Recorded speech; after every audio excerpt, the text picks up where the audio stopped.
ಎಲ್ಲರಿಗೂ ನಮಸ್ಕಾರ. ಅಖಿಲ ಭಾರತ ಪದ್ಮ ಬ್ರಾಹ್ಮಣ ಪದ್ಮಶಾಲಿ ಪುರೋಹಿತ ಸಂಘದ 28ನೆಯ ಒಂದು ವಾರ್ಷಿಕ ಸಮಾರಂಭ ಶ್ರೀರಂಗದಲ್ಲಿ ಜರುಗಿತು. ಈ ಶ್ರೀರಂಗಂ ಅಂತಂದರೆ ಒಂದು ದಿವ್ಯ ದೇಶದಲ್ಲಿ ಒಂದು, ಜೊತೆಗೆ ಅಂತ್ಯರಂಗ ಅಂತ ಹೆಸರನ್ನು ಪಡ್ಕೊಂಡಿದೆ. ನೀವು ನೋಡ್ತಾ ಇರೋ ಹಾಗೆ ಎಲ್ಲ ಗಣ್ಯರ ಒಂದು ಚಿತ್ರಗಳನ್ನು ಇಲ್ಲಿ ನಮ್ಮ ಕಣ್ಮುಂದೆ ಬರ್ತಾ ಇದೆ. ಇದು ಅಖಿಲ ಭಾರತಕ್ಕೆ ಸಂಬಂಧಪಟ್ಟಂತಹ ಒಂದು ಕಾನ್ಫರೆನ್ಸ್. ಇಲ್ಲಿ ವೇದ ಮತ್ತು ಕಲ್ಯಾಣೋತ್ಸವ ವಿವಿಧ ಕಾರ್ಯಕ್ರಮಗಳು ಕೂಡ ಇಲ್ಲಿ ಹಮ್ಮಿಕೊಳ್ಳಲಾಗಿದೆ. ಇಲ್ಲಿ ನಡೆದಂತಹ ಕಾರ್ಯಕ್ರಮದಲ್ಲಿ ಕೆಲವು ಭಾಗಗಳನ್ನು ಇಲ್ಲಿ ಪ್ರಸ್ತುತಪಡಿಸುತ್ತಿದ್ದೇವೆ. ಅಖಿಲ ಭಾರತ ಪದ್ಮ ಬ್ರಾಹ್ಮಣ ಪುರೋಹಿತ ಸಂಘದ 28ನೆಯ ವಾರ್ಷಿಕ ರಾಷ್ಟ್ರೀಯ ಸಮಾರಂಭ 21/7/26ರಿಂದ 22/7/26 ತನಕ ಶ್ರೀರಂಗಂನಲ್ಲಿ ಜರುಗಿತು. ದಿವ್ಯ ದೇಶಗಳಲ್ಲಿ ಒಂದಾದ ಈ ಪವಿತ್ರ ಜಾಗದಲ್ಲಿ ನಡೆದ ಸಮಾರಂಭದ ಆಯ್ದ ಕೆಲವು ಭಾಗಗಳನ್ನು ಇಲ್ಲಿ ನೀವು ನೋಡಬಹುದು. ಇಲ್ಲಿ ಗಣ್ಯರನ್ನು ಸನ್ಮಾನಿಸಲಾಯಿತು ಹಾಗೂ ಬೇರೆ ಬೇರೆ ಕಾರ್ಯಕ್ರಮಗಳನ್ನು ಕೂಡ ಇಲ್ಲಿ ಹಮ್ಮಿಕೊಳ್ಳಾಯಿತು. ಶ್ರೀ ಮಾಚಾರ್ಲು ಕೇಶವಮೂರ್ತಿಯವರು ಬಂದಂತಹ ಗಣ್ಯ ವ್ಯಕ್ತಿಗಳನ್ನು ಸ್ವಾಗತಿಸಿ ಒಳಗೆ ಕರ್ಕೊಂಡು ಬರ್ತಾ ಇದ್ದಾರೆ. ಸಭೆಗೆ ಆಗಮಿಸುತ್ತಿರುವಂತಹ ಗಣ್ಯರನ್ನು ಕೇಶವಮೂರ್ತಿಯವರು ಬ್ರಹ್ಮಶ್ರೀ ಕೇಶವಮೂರ್ತಿಯವರು ಸ್ವಾಗತಿಸಿ ಒಳಗೆ ಕರ್ಕೊಂಡು ಬರುವಂಥ ದೃಶ್ಯವನ್ನು ನಾವಿಲ್ಲಿ ನೋಡ್ತಾ ಹೋಗ್ತಾ ಇದ್ವಿ.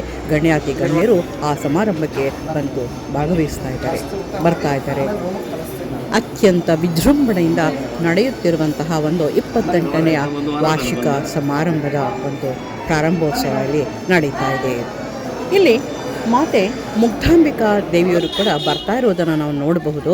ಇವರು ಅತ್ಯಂತ ಧಾರ್ಮಿಕ ಮನೋಭಾವವುಳ್ಳಂತಹ ಮತ್ತು ಮುಂದಿನ ಗುರುಗಳಾದಂತಹ ಶ್ರೀ ಮುಕ್ತಾಂಬಿಕಾ ದೇವಿಯರು ಈ ಸಭೆಗೆ ಆಗಮಿಸುತ್ತಿದ್ದಾರೆ. ಅವರನ್ನು ಕೇಶವಮೂರ್ತಿಯವರು ಸ್ವಾಗತ ಮಾಡಿ ಅವ್ರನ್ನ ಒಳಗೆ ಕರ್ಕೊಂಡು ಹೋಗ್ತಾ ಇದ್ದಾರೆ.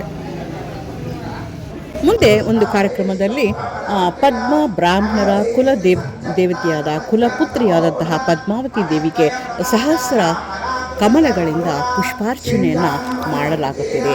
ಮಾತೆ ಮುಕ್ತಾಂಬಿಕಾ ದೇವಿಯವರು ಇಲ್ಲಿ ಆ ಪೂಜೆಯ ಒಂದು ಕಾರ್ಯಕ್ರಮವನ್ನು ನೆರವೇರಿಸುತ್ತಾರೆ ಮತ್ತು ಎಲ್ಲ ಸದಸ್ಯರು ಕೂಡ ಇಲ್ಲಿ ಆ ಒಂದು ಕಾರ್ಯಕ್ರಮದಲ್ಲಿ ಭಾಗಿಯಾಗಿರೋದನ್ನು ಕೂಡ ನಾವಿಲ್ಲಿ ನೋಡ್ತಾ ಹೋಗ್ಬೋದು. ಪೂಜೆ ಅತ್ಯಂತ ವಿಜೃಂಭಣೆಯಿಂದ ಅತ್ಯಂತ ಸುಂದರವಾದಂತಹ ಪದ್ಮಗಳಿಂದ ಇಲ್ಲಿ ದೇವಿಯನ್ನು ಅರ್ಚನೆ ಮಾಡಲಾಗ್ತಿದೆ, ಪುಷ್ಪಾರ್ಚನೆ ಮಾಡಲಾಗ್ತಾ ಇದೆ. ಇದು ಅತ್ಯಂತ ಒಂದು ಸುಂದರವಾದಂಥ ಒಂದು ಆ ದೃಶ್ಯ. ಕಮಲದ ಹೂ ಎಷ್ಟು ಸುಂದರವಾಗಿದೆಯೋ ಆ ದೇವಿ ಅಷ್ಟು ಕೂಡ ಸುಂದರವಾಗಿ ನಮಗೆ ಇಲ್ಲಿ ಕಾಣ್ತಾ ಇದ್ದಾರೆ. ಎಲ್ಲ ಒಡವೆಯ ವಜ್ರ ವೈಡೂರ್ಯಗಳನ್ನು ಧರಿಸಿಕೊಂಡಿರುವಂತಹ ಪದ್ಮಾವತಿ ದೇವಿಗೆ ಸಹಸ್ರ ನಮಸ್ಕಾರಗಳು. ಈ ಒಂದು ದೃಶ್ಯ ಅತ್ಯಂತ ಮನೋಹರವಾಗಿ ನಮ್ಮ ಕಣ್ಣಿಗೆ ಕಾಣಿಸ್ತಾ ಹೋಗ್ತಾ ಇದೆ. ತಾಯಿ ಮುಕ್ತಾಂಬಿಕಾ ದೇವಿಯವರು ಈ ಪೂಜೆಯನ್ನು ಬಹಳ ಶ್ರದ್ಧೆಯಿಂದ ಆಸಕ್ತಿಯಿಂದ ಇದನ್ನು ಮಾಡ್ತಾ ಇದ್ದಾರೆ, ಅಲಂಕಾರವನ್ನು ಮಾಡ್ತಾ ಹೋಗ್ತಾ ಇದ್ದಾರೆ.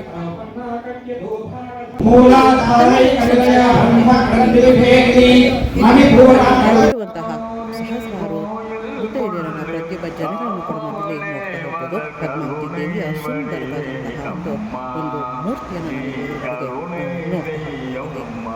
ಆ ದೇವಿ ಧರಿಸಿರುವಂತಹ ಒಂದು ಕಮಲದ ಹೂ ಆಗಬಹುದು ಅಥವಾ ಆಭರಣಗಳಾಗಬಹುದು ಅಥವಾ ಕತ್ತಿನಲ್ಲಿ ಧರಿಸಿರುವಂತಹ ಆ ಹರಳಿನ ಆ ಒಂದು ವೈಭವಗಳಲ್ಲಿ ಪ್ರತಿಯೊಂದು ಅಂಗಾಂಗಗಳಿಗೂ ದೇವಿಗೆ ಒಂದು ಅಲಂಕಾರವನ್ನು ಮಾಡಿ ಒಂದು ಅತ್ಯಂತ ಸುಂದರವಾಗಿ ಅತ್ಯಂತ ದೈದೀಪ್ಯಮಾನವಾಗಿ ನಮಗೆ ಕಾಣಿಸ್ತಾ ಹೋಗ್ತಾ ಇದೆ. ಇಲ್ಲಿಂದ ಸಮಾರಂಭ ಕಾರ್ಯಕ್ರಮಗಳು ಪ್ರಾರಂಭ ಆಗ್ತಾ ಇದೆ. ಇಲ್ಲಿ ಭದ್ರಾವತಿ ಬಂದು ಭಾವನಾ ನಾರಾಯಣ ಅವರ ಒಂದು ಪಾರ್ಶ್ವ ರಂಗಗಳನ್ನು ಬಳಸಿ ತಮಿಳರ ಪ್ರಕಾರ ಸುಪ್ರಭಾತ ಸೇವೆಯನ್ನು ಮಾಡ್ತಾರೆ. ಅತ್ಯಂತ ಭಕ್ತಿಪೂರ್ವಕವಾದಂತಹ ಒಂದು ಕಾರ್ಯಕ್ರಮ ಇದಾಗಿದೆ.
ಅದನ್ನು ಮಾಡಿ ಕುಂಕುಮಾರ್ಚನೆಯನ್ನು ಪ್ರಾರಂಭೋತ್ಸವವನ್ನು ಅರ್ಚಕರು ಕೂಡ ಪಂಡಿತರು ಅರ್ಚಕರು ಇಲ್ಲಿ ಪ್ರಾರಂಭ ಮಾಡಿದ್ದಾರೆ.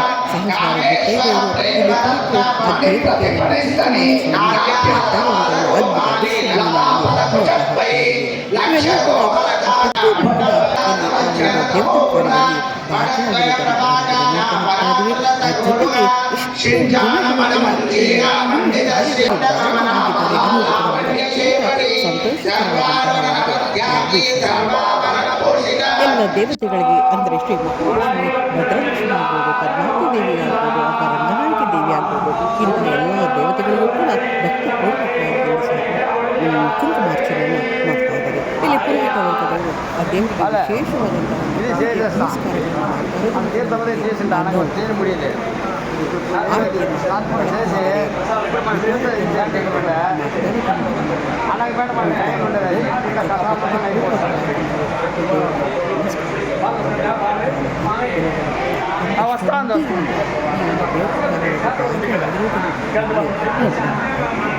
ದಿವ್ಯ ಮೂರ್ತಿಗಳ ಒಂದು ಸೌಂದರ್ಯ ಎಲ್ಲ ಒಂದು ದಿವ್ಯ ಜ್ಯೋತಿಯನ್ನು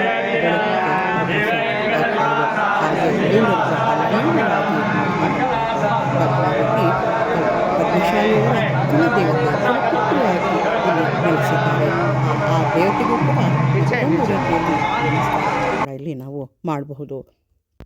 ಅಖಿಲ ಭಾರತ ಪದ್ಮ ಬ್ರಾಹ್ಮಣ ಪುರೋಹಿತ ಸಂಘದ ಅಧ್ಯಕ್ಷ ಸ್ಥಾನವನ್ನು ಸ್ವೀಕರಿಸುತ್ತಿರುವಂತಹ ಬ್ರಹ್ಮಶ್ರೀ ಮಾಚಾರ್ಲು ಕೇಶವಮೂರ್ತಿ ಭಾಗವಾಚಾರ್ಯ ಹಾಗೂ ಆಸ್ಥಾನ ಗುರುಗಳು ಹಾಗೂ ಪ್ರಧಾನ ಕಾರ್ಯದರ್ಶಿಯೂ ಕೂಡ ಆಗಿದ್ದಾರೆ. ಆ ಕಾರ್ಯಕ್ರಮವನ್ನು ಕೂಡ ನಾವಿಲ್ಲಿ ನೋಡ್ಬೋದು. ಮುಂದೆ ಬೇರೆ ಬೇರೆ ಒಂದು ಸಾಂಸ್ಕೃತಿಕ ಕಾರ್ಯಕ್ರಮ ನೋಡ್ಬೋದು ಮತ್ತು ಸಾಧಕರಿಗೆ ಸನ್ಮಾನ ಮಾಡಿರುವುದನ್ನು ಕೂಡ ಇಲ್ಲಿ ನಾವು ನೋಡ್ತಾ ಇದ್ದೀವಿ. ಪ್ರತಿಯೊಬ್ಬರಿಗೂ ಕೂಡ ಈ ಸನ್ಮಾನವನ್ನು ಮಾಡ್ತಾ ಇದ್ದಾರೆ. ನೃತ್ಯ ಮಾಡಿದವರು ಆಗಿರ್ಬೋದು, ಸಂಗೀತ ಕಾರ್ಯಕ್ರಮ ಆಗ್ಬೋದು, ಅಂಥವರೆಲ್ಲರಿಗೂ ಕೂಡ ಒಂದು ಗೌರವವನ್ನು ಸಲ್ಲಿಸ್ತಾ ಇದ್ದಾರೆ. ನಮಸ್ಕಾರಗಳು.